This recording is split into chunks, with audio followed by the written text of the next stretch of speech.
we had an invasive seaweed, an invasive aquatic plant called Eurasian Milfoil, and it grew in our lake, but it made unbelievable fish habitat. And at the time, I was not hip enough to understand the deleterious effects of non-native vegetation.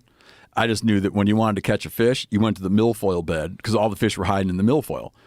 And they had this proposal to come in and kill all the milfoil in all the lakes.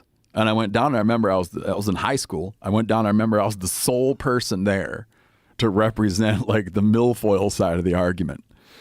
And then they did it. They went in and poisoned all the milfoil out of the lakes in hopes of, bringing in like the native seaweeds would take hold.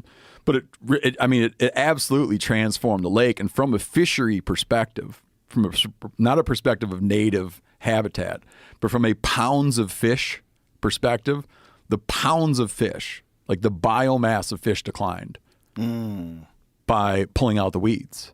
Of course. And it's again like on one hand you look like, well, why would you mess up with this? There's fish everywhere. And some people be like, well, it's not a native plant. And we need to value native wildlife at the expense of what, a high schooler would look at as like, it's where the fish are. Yeah.